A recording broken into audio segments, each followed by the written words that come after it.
Sanibonani molweni, ndinamkela kweZasi TV ngesiXhosa. uBanele wahamba waya kuloZama ke uZama wambona sesendlini ezomthatha ke ngelithi bayahamba njengesiqhelo ke, but ke uZama wabe emlisela into yamantombazana ngento yaseThekwini wethu eyayenzeke kwi-presentation yakhe.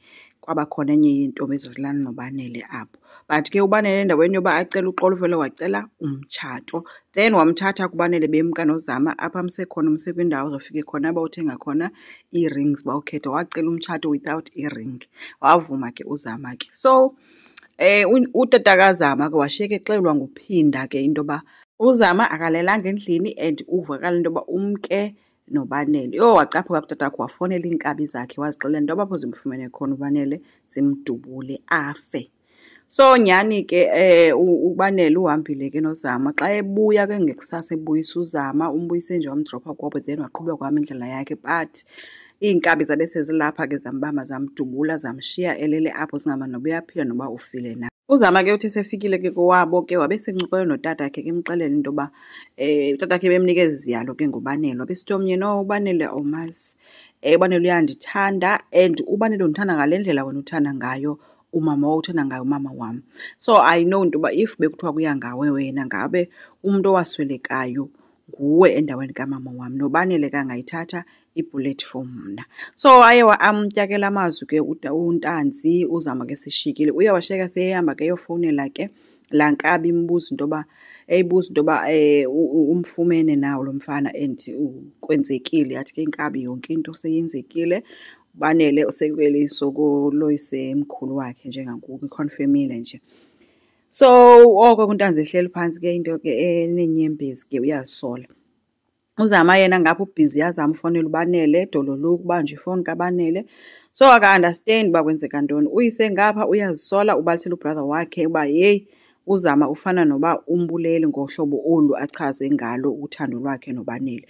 Uyise mncuthe uzomele aqine ke eme kwelithi yena akazange nokufa kukaBanele ngoba yonke le nto seyizovakala kule lali yabo yasezulwini. Kwamagazi ababhizi ke bona baplena umtshato kaSanele. Bebengekeva ke uba uBanele naye sede wabe uyaprophosa kuZama, so basazi uSanele yena noMbali.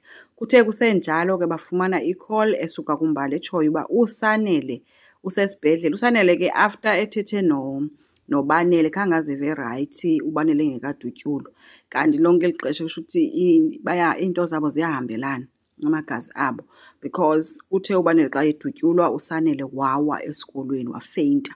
So wazi nje loo nto kuMbali bebaxelela into yoba ufeyintile akazi uba kwenzeke ntoni and ke ngoku usesibhedlele.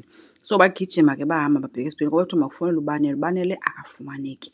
Sibhedlele ke baxelelwe into yoba akwaziwa uba kwenzekani kuSanele, bazomenza i-operation ngoba yonke into yakhe ibuya i-negative kwi-test, akho nto ibuya i-positive, but bacinga uba into isentliziyweni. So ipain ayivayo uSanele yipain eviwa nguBanele because uBanele udutyulwe ngasentliziyweni okanye entliziyweni nalapha emzimbeni nje udutyulwe. So uSanele unaloo pain elapha ngakwentliziyo, kuthiwa uzokwenziwa loo operation. So kufike i-stretcher ke besiqhutywa ngabantu abaninzi ngeli xesha ababhizi bazama ukufowuna bona benza ii-arrangements abakwamagwaza, kanti nguBanele khange bambone nombone engena ebheka etheatre. Abonakele ke amawele ngokungathi kusephupheni ke uSanele esengcwabeni lele ngomqolo ke enomhlaba phezu kwakhe. uBanele ehleli phaa phezulu ke uyamtsala ke esithi afike ixesha lakho bafoyisa emtsala ke. So asazi ke kazi noba uBanele ubhubhile kodwa ingathethi into uBanele uswelekile. So mhlawumbi ukuvuka kaSanele uzawuphinda aphile kuSanele asazi, kodwa ke injalo. Enkosi, ngicela siqhubeke subscribe, like, singakhomenta futhi. Bye.